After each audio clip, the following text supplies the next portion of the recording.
off if they're not one of the speakers, that would be great. We will be asking for people to put questions into the chat and thoughts into the chat as we go along, and hopefully we'll have time to answer some of those as we come to the end of the session, and we'll make sure that those are all again documented and put on the website. Before we start, we've got a few attendees join, which is great. So I'm just going to ask you before we start to please, now I'm going to throw everybody in the background because they weren't expecting this, but can you all find a pen or pencil and a piece of paper, please? So I'll just give you a few minutes to grab a paper and pencil. And I'm just going to get my timer out. And what I would like you to do, now you've found your paper and pencil, is just to write down 1 to 3 things that you would like to get out of the next hour. I'm just going to find the timer on my phone. So I would like you to just spend the next minute writing down 1 to 3 things of the things that you would like to get out of the next hour on this session about engaging patients and communities to develop an access offer that addresses inequalities. So I'm going to give you a minute and start now. 1 to 3 things on a piece of paper, what you'd like to get out of the next hour. Go.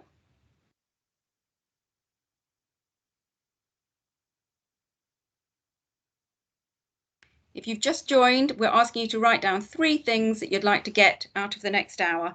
And you've got about 45, 50 seconds left to do that. Oh, I keep seeing people join. If you're just joining now, please can you just take a minute to write down 1 to 3 things of what you'd like to get out of the next hour from this webinar. You've got 30 seconds left if you've just joined. So just on a piece of paper and a pencil, just write down 1 to 3 things of what you'd like to get out of this webinar. 20 seconds to go.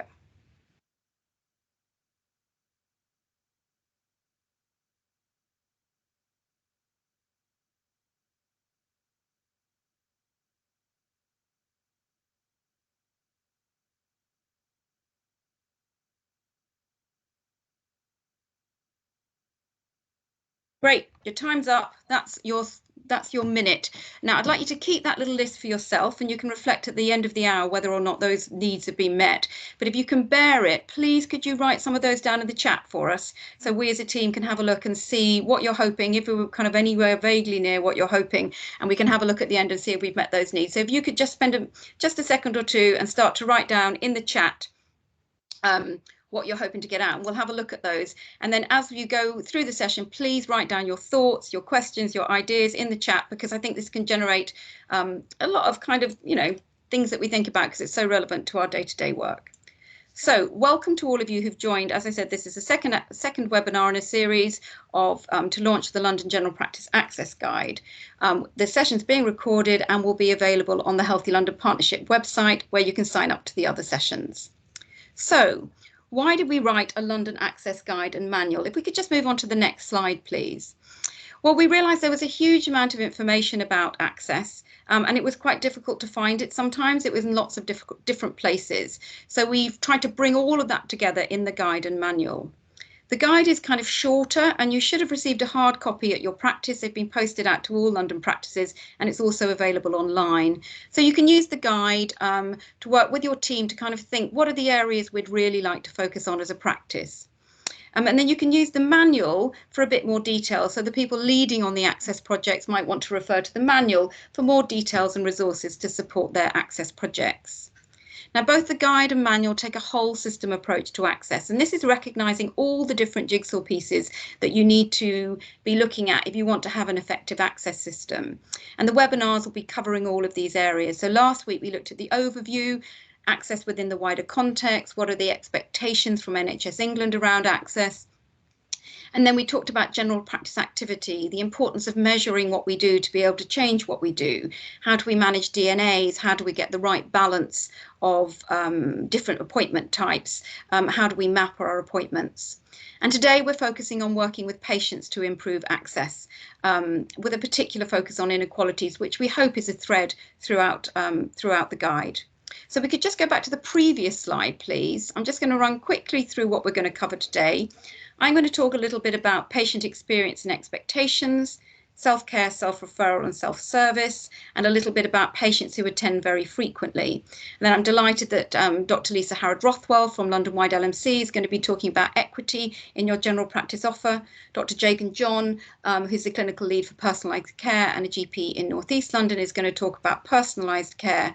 And then we've got a film from Gordon Kay, who was really involved from Healthwatch Croydon in giving patient engagement into the Access Guide.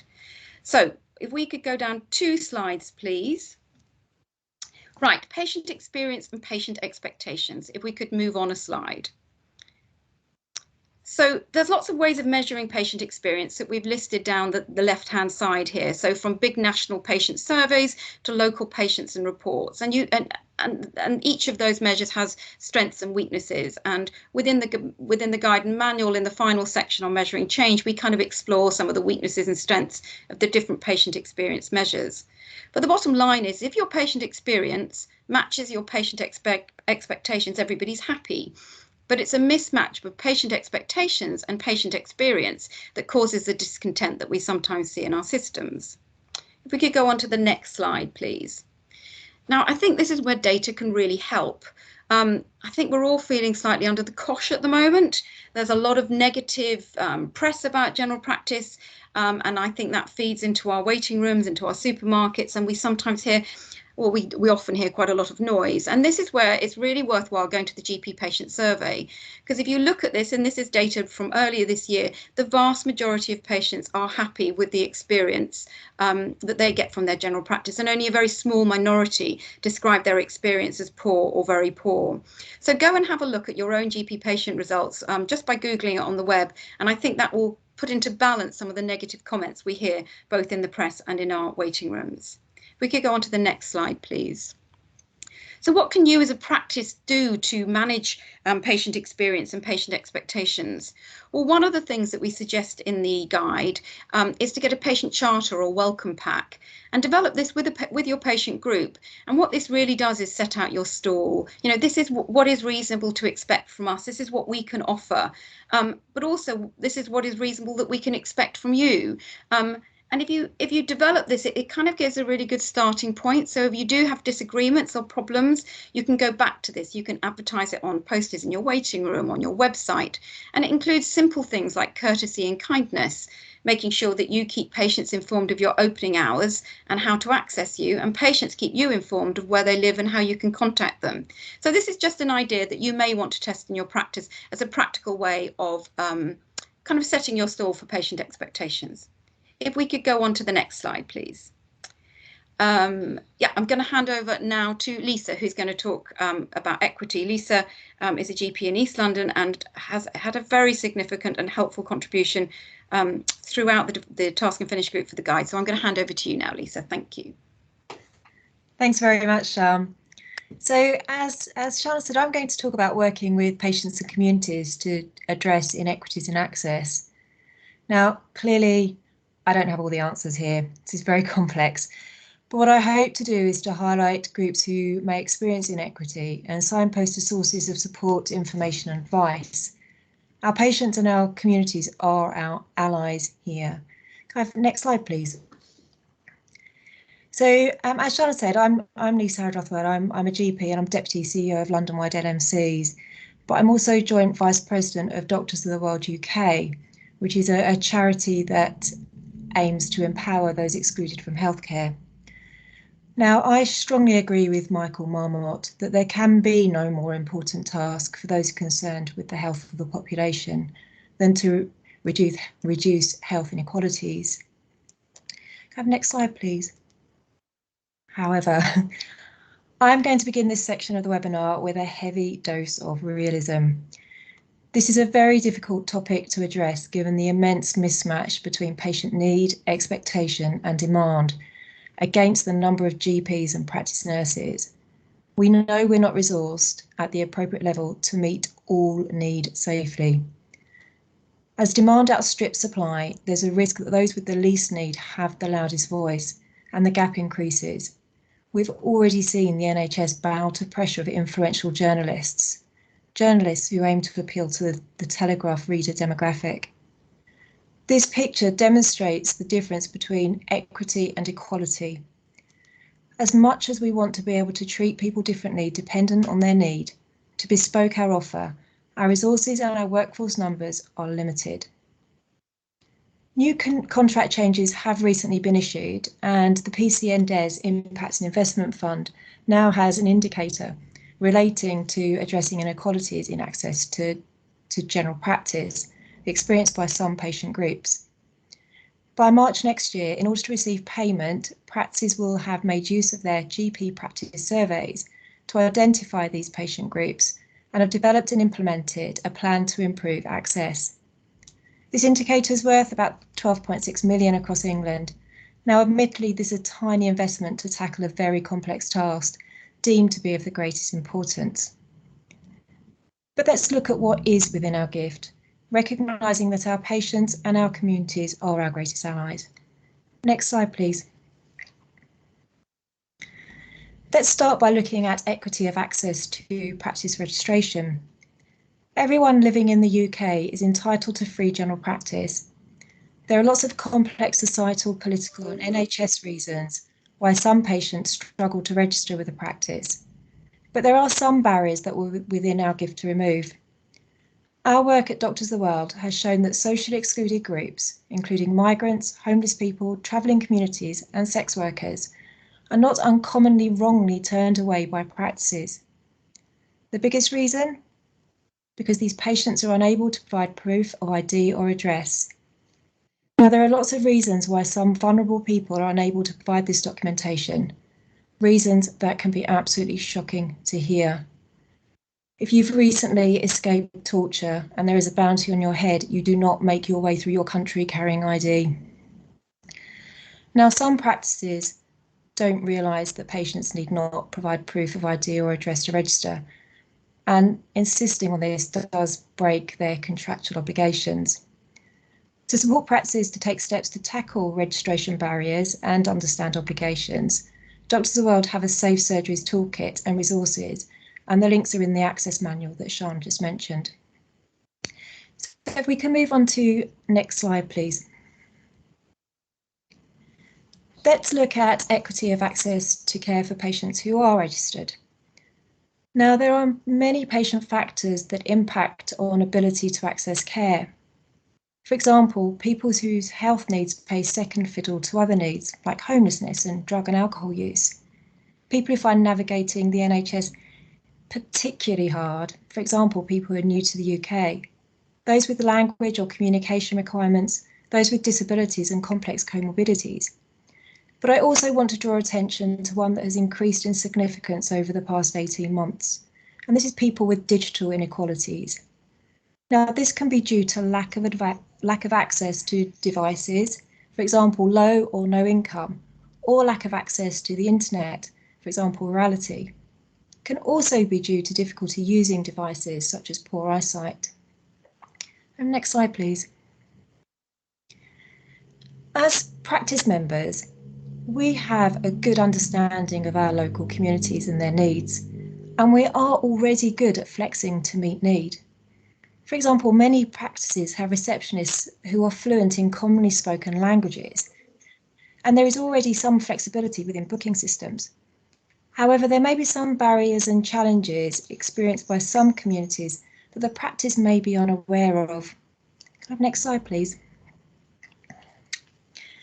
So how can we work with our patients and communities to gain a deeper understanding of the barriers and implement a plan that addresses these challenges? Can I have next slide, please? There are many sources of advice, insight and support. You just click for me, please. Firstly, at the individual level, reviewing complaints and feedback can be a useful quality improvement tool. We do need to be mindful that the most vulnerable people may be the least likely to complain. Patients, advocates, carers, family and friends can also be useful allies in understanding the needs of individuals who are less able to express themselves. We also have our patient participation groups, and these can be key allies. All GP practices in England have been expected to have a PPG since 2016. And a PPG can be a key collaborative partner, one that acts as the voice of the patients and understands local communities, but vitally also understands the constraints of the practice and the limited finite resources. There are guides available to help practices get the most out of their PPG. So the National Association of Patient Participation has resources that cover aspects such as getting a PPG in place, helping a PPG to work well, and knowing and working with patients. HealthWatch also has a PPG best practice guide. All of these resources are available online and the links are in the manual.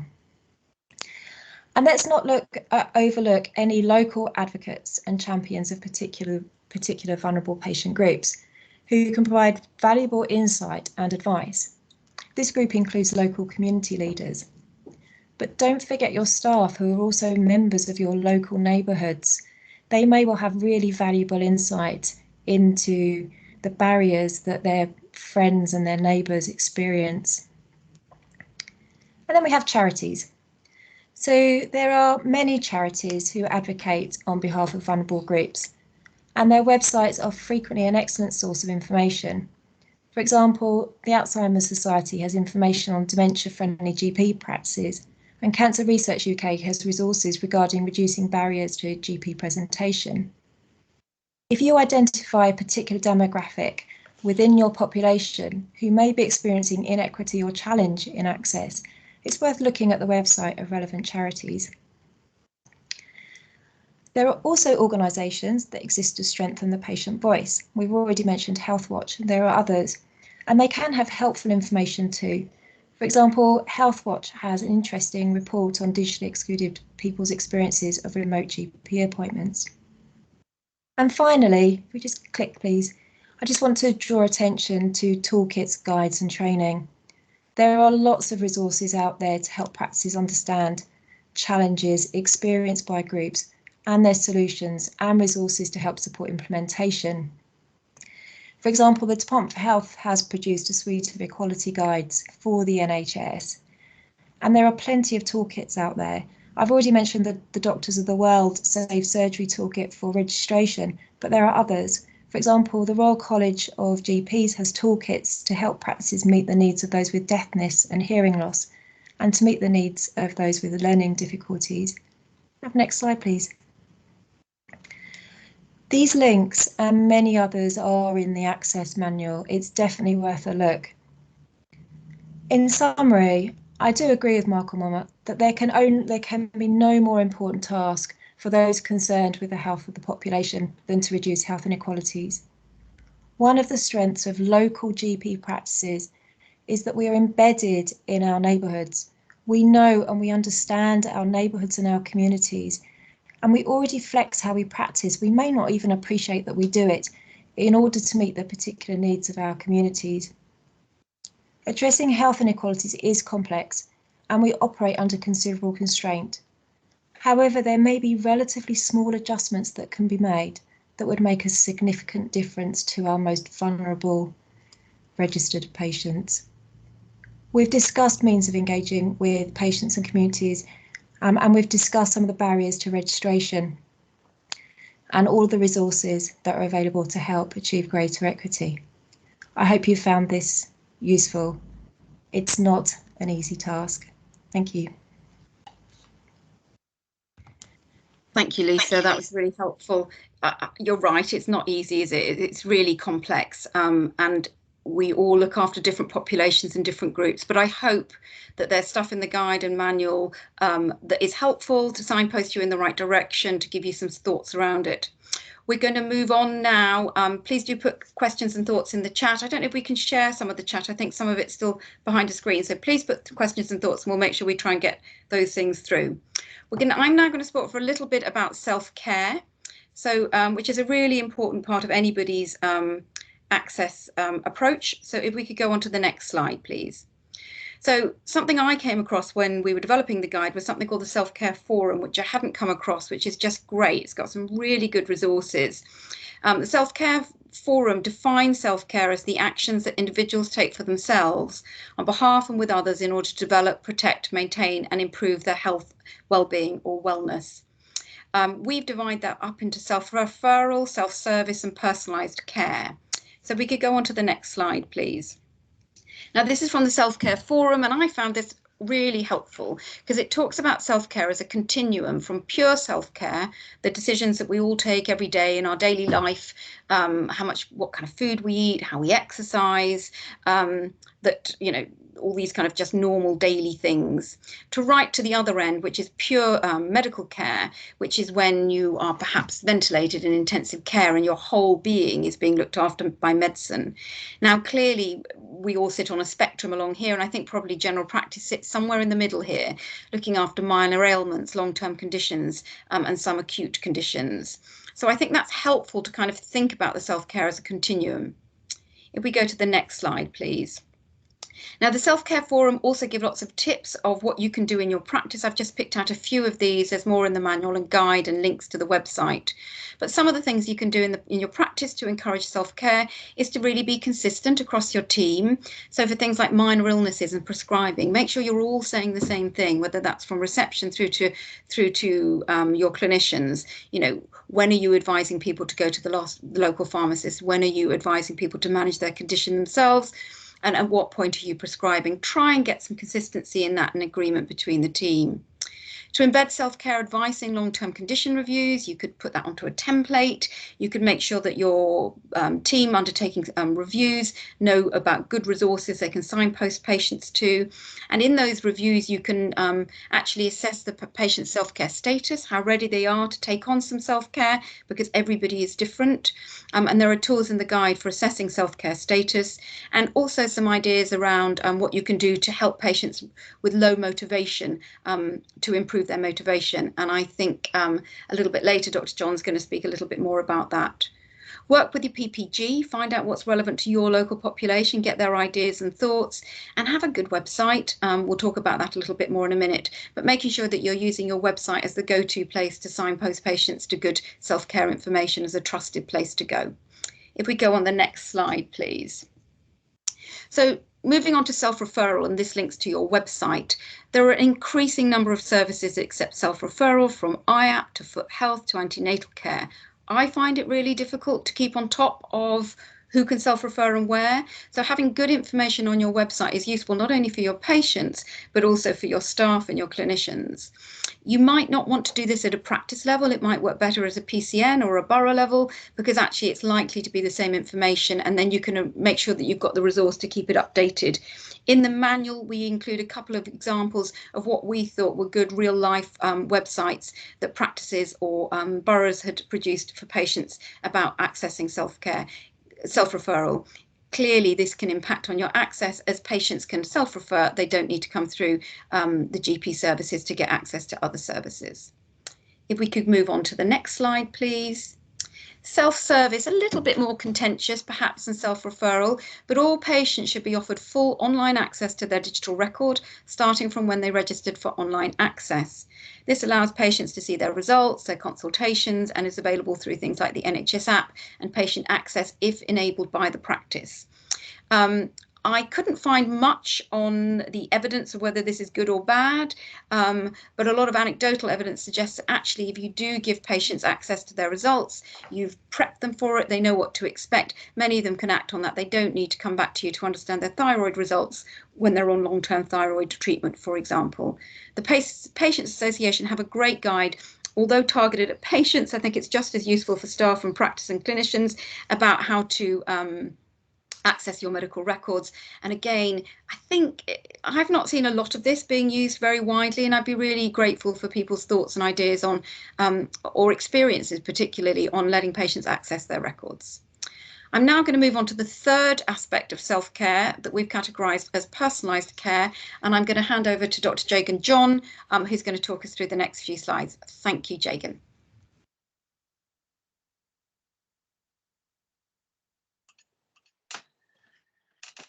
Thank you, Sean. If we can go to the next slide. Hi, and thank you for inviting me to talk on how personalised care and using the ARRS roles to address some of the inequalities. I'm a GP in East London, in Barking actually, and I lead on personalised care across London, and I'm also the chair of North East London CCG. Next slide.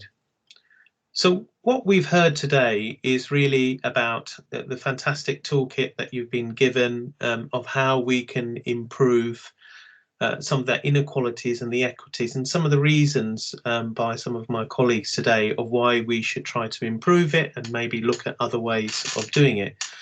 Today, I'm going to speak very briefly on some of the 3 roles under personalised care that have a wealth of experience, but also have the ability to connect those patients or those residents in your practice or in the local area with the much wider system as a whole, and also addressing some of the concerns that they have. And socially prescribing link workers, it's been a project in London for the last 10 years. They are very good at not only providing time, but also providing a very personalised approach, taking on some of the patients' views, listening to them in the holistic way, understanding the much wider issues that we as GPs don't always get a chance to discuss, and also look at things like planning and health coaching and really identifying what matters to that person. So, for example, that emotional support, that practical and social support within the communities, and also looking at the wider system and trying to connect people who may be slightly hesitant, but with a little bit of support might be able to help with things like arts and sports or the natural environment. But actually what link workers are doing in this new world of integrated care system is actually really galvanizing the assets of the community, not only you as people and practitioners, but as your practices, your local area, your streets, your parks, and all those fantastic voluntary sector organisations that do some of this work all the time. And also really focusing on things like loneliness and complex social needs and mental health needs that need multiple appointments with us. And sometimes it's very frustrating because we really don't know what to do. And so these link workers are a fantastic part of that arsenal that helps with your practice team and your PCN population about really delivering that population health.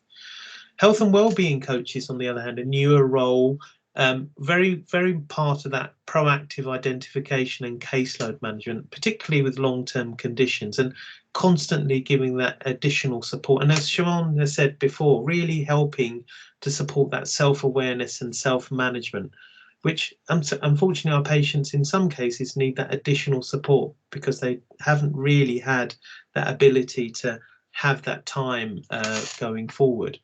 And they use things like behavioural change technique or coaching techniques, and they tend to support these particularly long-term conditions and mental health conditions really, really well.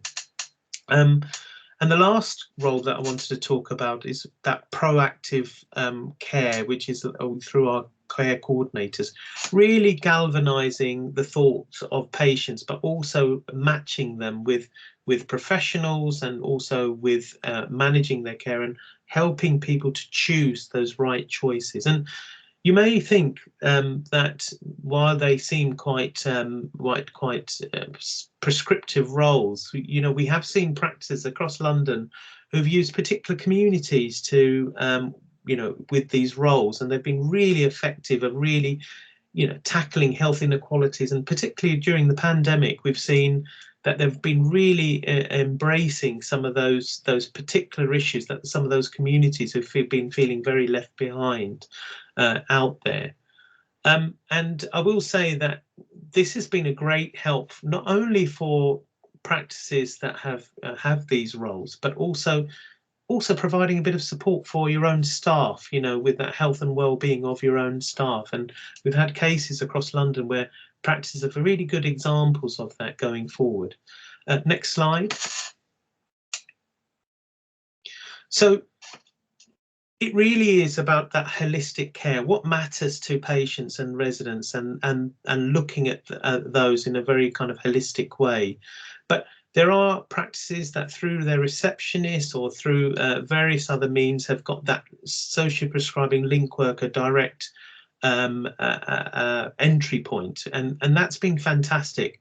One thing I will say is that these roles need time to develop. You need to work with those roles I certainly had a big learning agenda for myself to understand what they do, what they can do, and how far they can reach into those communities. And I certainly think it's a journey as professionals. We need to work with them to try and not only support with some of those medical needs that they pick up, but also supporting them in terms of trying to be, really effective for our patients and residents. Next slide.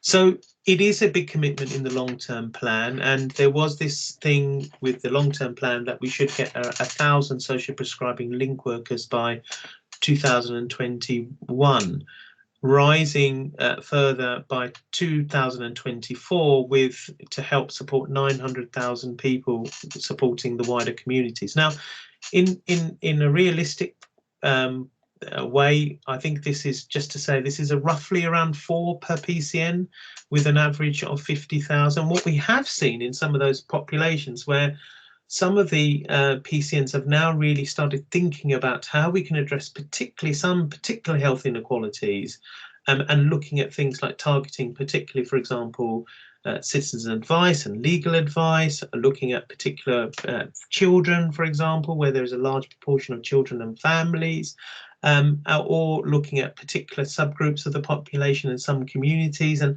really dedicating that.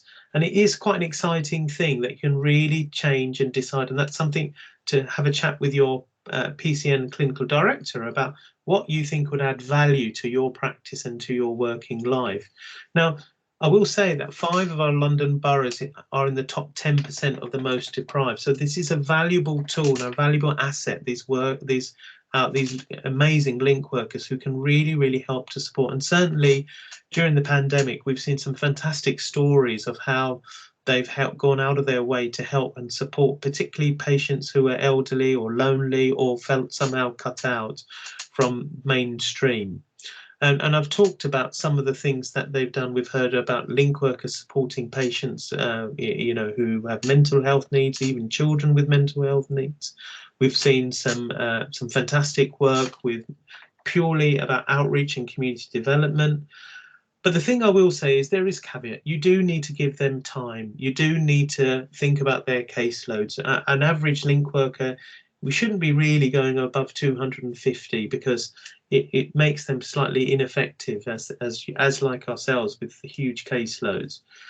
There is a fantastic thing that link workers do, and they do bridge that our practices and us as individuals with the communities, and understanding what our areas and local residents can do for each other, and that's something really fantastic when you get out of your practice and see that. And then the fact that there is a holistic approach going forward.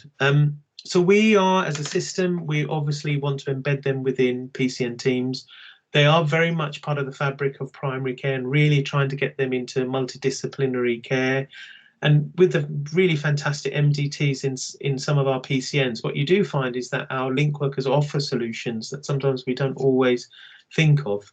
So all I can say is these 3 roles together are effective and a useful tool for you as practitioners and as practice to help address some of those health inequalities, but also improve access for those patients with those particular needs going forward. Next slide. So just to give you an idea of the different things that people are doing from all across London, and some really fantastic work. We're very happy to share if you're interested about some of the things that we're doing. We've got some areas looking at particular gang and reducing, using link workers to reduce violent crime or gang violence. It's a really fantastic piece of work, very inspiring. But what we do have is a whole load of clinical teams and their teams being very inspiring, really thinking outside the box, using their team to really embed something that works for not only the practice, but also for the local area going forward. Next slide.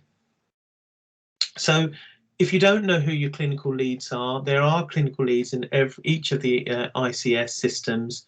They're listed below, and we have a fantastic team at the Healthy London Partnerships.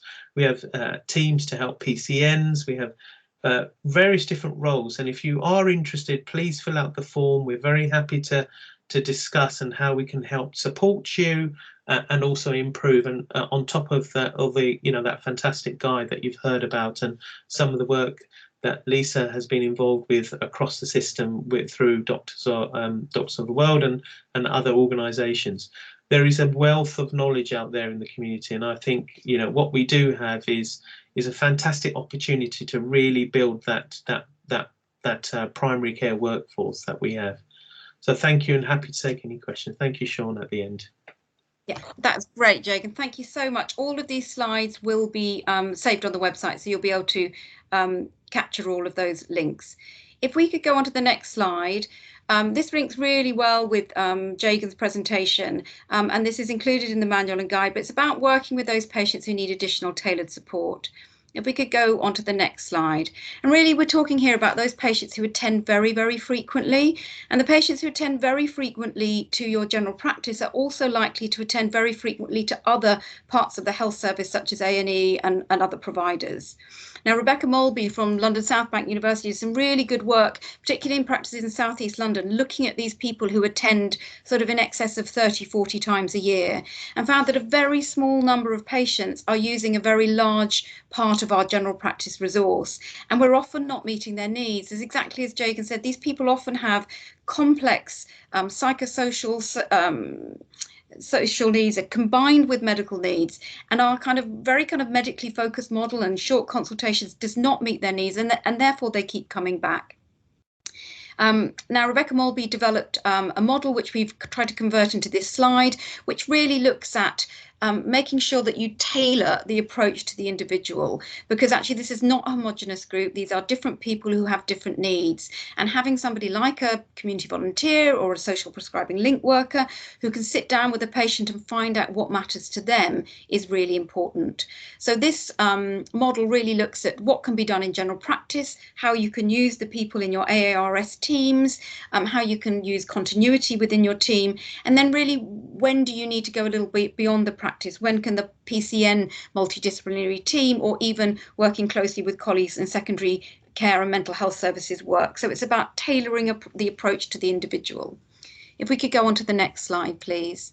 Now, in the manual and guide, we do a number of suggested improvement projects, and there's one around patients who need additional tailored approach. And for each of these, there's a short list of suggested improvement projects in the guide and a longer list in the manual. What we suggest for this is small steps or larger steps. So a small step may just be opportunistic referral of patients with complex needs to a social prescribing link worker, exactly as Jagan has described. A larger step, if you're feeling up for it, would be a really comprehensive plan. So actually doing a bit of a data search, find out your patients who are coming more than 30 times a year, go through the notes individually, tailor an intervention working in collaboration with your team, and make sure that these patients are flagged so that when they come and see somebody, they know that there's an individual plan for that patient. And then we really suggest you measure what you do. So you might not notice if a patient has reduced their attendance from 30 to 25 attendances a year, but that's a significant achievement. By measuring it and reviewing it, you can see whether that's working for you. And also do it on patient satisfaction. Have they reduced their attendance, but they're still happy? So there are different, we make some suggestions of some programs you may want to do in your practice, which I hope will be helpful. So someone's just said, how can you measure it?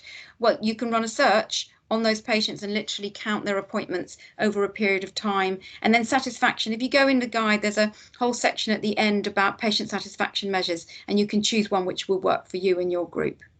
If we could go on to the next slide, please. I'm going to hand over now to, let's go back a slide, and I'll stop before we go to this slide because Gordon Kay is going to speak. He's not here, but he's done a lovely recording for us. And Gordon and the team from Croydon Health Watch were very influential in putting their views into the guide and manual. I will hand over to Gordon now.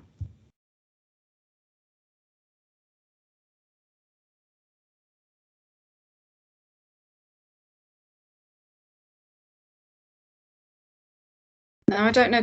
I don't think we can hear the volume on that. I wonder whether we need to do something about that. No, other people are saying in the chat. We did test this before we came on, I promise. But let's just try again if we can do something about the sound. Is it working for you, Sean? No, it's not working for me. I can't hear it, Lee. It's okay. Bear with a second then. Apologies, everybody. Just while we wait for that, as part what we did is we pulled together most of the guide with the task and finish group, which had Lisa, myself, other GPs across London, RCGP, commissioners, people with practice managers experience, and then we tested it with a group of patients. Hello, Oh, here we go. Gordon I'll let Gordon speak. Hello, I'm Gordon Kay, the manager of Healthwatch Croydon, and we have been working with the Healthy London Partnership to understand patient insight into how they can access and use GP services. We're really sorry we can't be here this evening in person, but we hope this short presentation will help you understand more about the ways you can work successfully with your patients. So a little bit about who we are. We are the local champion for people who use health and social care services. There is one in every English local authority area, and we represent Croydon, a very diverse borough of over 380,000 people. We're here to find out what matters to people and how those views can improve services. We then share those views with you and others to make sure that the change can happen. We are commissioned for this project by NHS England's Healthy London Partnership to provide some diverse patient insight to help with the development of this particular new GP access guide. I supported a lady. She said she was worried about the cancer returning, but they don't unfortunately believe her. Her stomach got big and suddenly she was hospitalized. Her cancer spread in her body. While this might be an unusual case, it really does illustrate the challenges of engaging well. Had this patient had the opportunity to communicate her concerns and be listened to, maybe there may have been a different outcome. I would like a time possibility that the GP will call because I have to look after my son. It will be very hectic, especially with children who have autism. This last comment reminds the importance of taking a personalised approach to your patients. Welcome them and make sure they have the useful, accessible information to understand the services that your surgery has to offer. Provide more flexibility around times, particularly appointment times for those who might be carers or have poor mental health. And offer a named GP. That's really helpful in bringing consistency to those patients who need that extra support.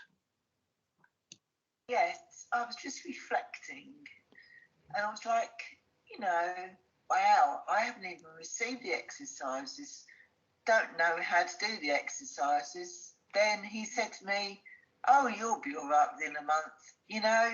So there was no kind of like, you know, could we follow up this again? Can I teach you how to do the exercises? There was no sort of communication. When do I start? Okay. A lot of people are told that they don't have the correct documents or ID or photo ID and they can't register. And that is completely not true. A lot of people are then having to get support and assistance to do like, the basic needs to register with a GP. This comment illustrates some real challenges around the sharing of information and assumptions about the patient.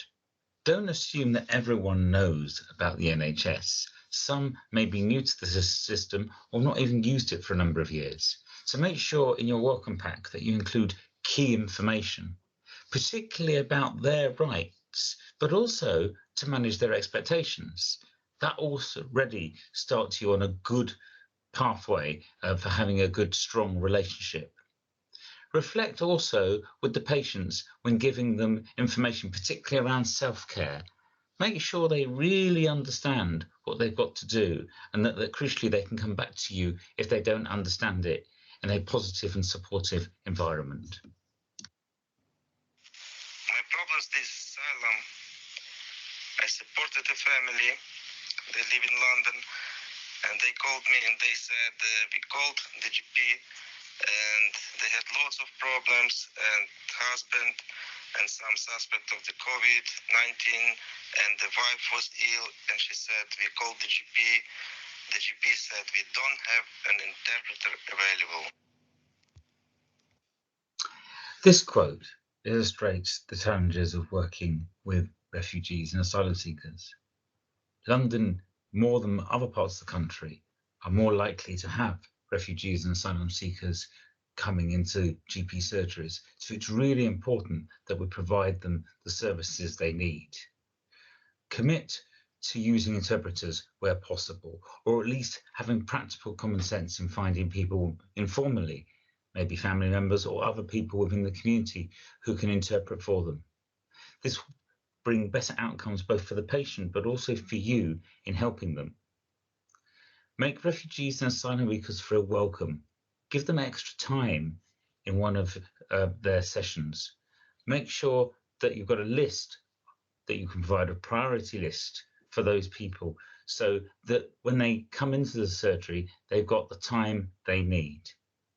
These would really help make them feel welcome and enable them to share their concerns. Remember, they're not used to having a National Health Service, maybe from where they have come from before, and this is a new experience for them. Also consider giving them printouts of services and various other information in their language, or at least working with local community groups to try and get that information out there so that they know what they need to do when they finish their appointment with you. I'm told you're number 17 in the queue, and I'm waiting and waiting, and then sometimes the phone cuts dead, and I have to start all over again. The last quote illustrates the need for technology to help improve the customer experience. For many people, they can book and cancel services online, but find that the GP surgery can't offer that. By applying technology, this would really help remove unnecessary calls into the system and free up those for those who really do need to make a telephone call, because not everyone is reliant on digital. You could always use technology also to help those, particularly refugees and asylum seekers, or those whose English is not their first language, through translation services on your website and forms to also potential interpreting services. So lots to consider to make the customer experience more effective.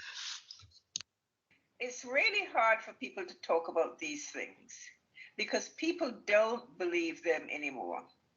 People will use the word, oh, it's another race card. It's not a race card. These things are actually there. They happen every day. Now, this is an area that does need to be treated with a degree of delicacy.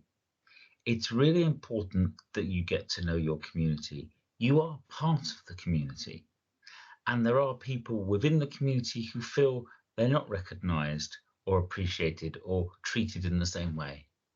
But one way to overcome this is to really get to know your community. Go out, be the centre of your community, really get to know the different groups and different communities. And from that, also invite feedback from these groups to improve your service. Actively go out and find people. Make sure that your PPG group is diverse and represents a lot of groups. Make sure that those groups feel they have a place of representation, because you are really a core part of your community, and you will be appreciated and be able to provide a better service if you really understand what your local community feels and needs. I see these things. I understand those perceptions. And when these things do happen, we acknowledge them and, if possible, try. Because it's ignorance, really, and it's education that can kill that ignorance. The GP will let you know, and then at the same time, they're talking to you, they're typing. I'm sure this has been said many times, but your staff are key to everything. So recruit staff who really understand and love serving the community that they represent. Create that culture of friendliness throughout the workplace. Of course, ongoing equality and diversity training is essential, and making sure that you have an effective reporting mechanism for patients who might say that they've been discriminated against in any way. Showing that you take this stuff seriously really builds great trust. And communicate a friendly welcome. Good eye contact, Listening, really core part of providing a wonderful service. I note that some GPs have taken hotel quality customer service, so they never lose a patient. Adopting these kind of standards will ensure that you build really good relationship and provide the service that you need. To me, everything is about trust and relationships, and GPs are very vital to our community. They are not just a standalone service provider. Well, thank you for listening to our presentation. I hope it provides some useful ideas for building really good rapport. Patient engagement is so important. It helps your reputation and satisfaction from your patients, but also gives a sense of partnership. They're not just customers, they're partners as well. And by working with them, you can improve your services to meet their needs and have a better experience of working with them. It doesn't end here. Do feel free to feedback on what we've said. I'd be interested in your feedback, and also to continue any other conversations. I've left my details at the bottom if you want to email me, and we can always fix up for a time of a chat. It's been great working with everyone at the team at the Healthy London Partnership on this work, and we look forward to working with you to improve patient experience of GP access. Thank you very much. Thank you. So I'm really sorry Gordon wasn't here, but I think he did a great job of capturing lots of different patient voices and kind of experiences that probably we've felt as patients, or we know that our patients have felt at times. So that kind of brings to the end the presentations. We've talked a little bit about some of the content of manual and guide. There's a lot more in there if you dig in, and please do go to the website and have a look and see the little film and share it with your colleagues. I'm going to see now, before we finish up, I'm going to see if there's any questions. So David, I think, has been capturing some questions both before and during the webinar. So David, have you got anything that you'd like to put to any of the speakers? I have indeed. There were some questions that were raised as part of the registration process for the webinar. I will shoot off with a couple of them, and if there are others, then please do put them in the chat. So if I could just ask, let me just get the speakers. Could we get Lisa and Jagan, if you could un-camera so it can put you on the spot and you're ready to kind of go with it, that would be great. Thank you. Right, you ready? Yes, so the first question is around equity, and it was, how far should practices or PCNs go to reach the socially excluded patients within their footprints? I was wondering if that could be for you, Lisa. Yeah, I think that's a good one for Lisa. Yeah, absolutely. So obviously, more than recognise the constraints that we operate under, and that the amount of extra resource through the new contract changes is not great. However, there are some simple things, and I think that's the key here. The biggest thing, I think, is just making sure that everyone understands that for people trying to register, they do not need to provide proof of ID and address. That's got to be the biggest one. That's got to be the biggest quick win. And there's a lot of data to show that it's quite a common misconception amongst practices. And I understand why it's been really confusing historically, but it's really straightforward now. You don't need it. Don't ask for it. So I think that's probably the biggest message. Thanks, Lisa. That's a nice, good, neat one to take home. So that's something that everybody can do from tomorrow. And actually, it might reduce the burden of workload rather than increasing it, because you're saving a huge amount of paperwork. Right, David, what else have you got to throw at us? There was a couple of questions around self-care, essentially around how we can encourage patients to take responsibility for their own sort of behavioural change, to take responsibility for their own self-care, so that we can make sure that it's not sort of a one-way relationship between the healthcare professional and the patient. It's more of a two-way dynamic. If there's any views on that, and I was going to pop that to you, Jagan. Yeah, I think it's a good question. I think for me, self-care, it's a relationship, isn't it? It's a developing relationship. You know, people don't suddenly overnight decide, oh, I'm going to just do self-care now. But it is something about how we embrace that in our consultation. So making sure that we are, trying to encourage self-care, and also, as Sean has mentioned earlier on, about some of those, for people who are quite keen and interested, to signpost to all those links that we're describing. But I do think part of this is also those health and wellbeing coaches and those link workers. They are very good at, in a roundabout way, sometimes not directly, but coming back to self-care to say that, you know, these things that you will do or try to attempt, actually, ultimately, this is about you and you trying to take a hold of not only your life, but your circumstances as well. So, and I think the challenge is always, as GPs, is, and certainly I have always had that challenge, is to actually ask what happened. You know, how did it go? You know, what did you feel? You know, how was it? Do you feel that you're, you know, getting a hold of it? So keeping self-care as part of our language as well. So you're involved. You'd be surprised how we sometimes just task it to someone else and don't really bother about asking. I think that it's keeping that dialogue completely going, but also having those champions to try and help and support people in that the self-care journey. Yeah, I might just add a few bits. The self-care forum is great. It's really worth going to their website. The other thing I think is a practical step is to think about your own website. Have you got a self-care section on your website? Are you doing that?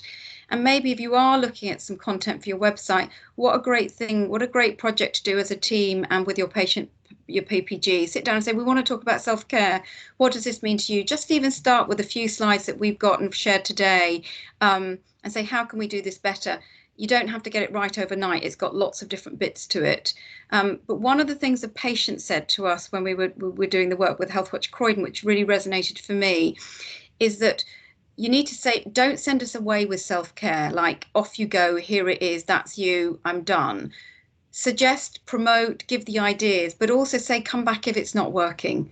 And I thought that was really important to me. Self-care is not kind of fobbing people off and saying we're not going to look after you, but self-care is about empowering people to manage things themselves, but to know that you are still there and who to come back in the team and when to come back and who's the right person to connect with. So I thought that was quite a useful thing to hear from a patient, because I don't think I thought it that way. And I can see why patients might perceive self-care as not being given the full care, but actually it's the way you do it. So work with your patients and your teams on that. Now, I'm slightly aware that we've got 2 minutes left. Is there a quickie there, David, or shall I wrap up? Probably not a quickie. I was going to say that that we are working together with the Time for Care team around putting on some regional managing capacity and demand practical webinars for London colleagues towards the back end of October. And it links in very nicely with our first webinar, which is now recorded and is published on the HLP website, which is where this webinar will be published, and the further 3 webinars will be listed as well. So everyone on this webinar, we will give you the details of that once they're finalised, hopefully in the next week or so. Great, thank you. Okay, well, I'm just going to give a plug to the next few webinars. So next week we're talking about the next part of the jigsaw, which is a sort of achieving happiness and effectiveness through working with your team. So it's all about the team in primary care. The week after, we're looking at making local services really work for your patients. So recognising general practice works as part of a wider health and social care system, and how can we really make sure that we're connected in with that as well as possible. And then the last one, which is probably the most important one, is how to make these improvements. We're talking about lots of different things and lots of things you can do, and the last session is really about quality improvement and how to do that. So all of these are advertised on the HLP website. Please do go there and sign up. I will just take the last minute to thank our speakers, Lisa, Jagan and the team at Healthwatch, and we'll forward our thanks on to them, and also the people behind the scenes, Atia, Maria, David, Lee. Thank you all for making the whole thing run so smoothly. And then, sounds a bit corny, but thank you all for joining us. Please do join us next week. Tell your friends, please use the guide, and also let us know whether you think it's any good or not. We hope it's helpful. Thank you all. Have a good evening. I think I'm giving you a minute of your life back. It's only a minute, but it is a minute. All right. Thank you all very much. If the speakers just want to stay on for 2 minutes, that would be great.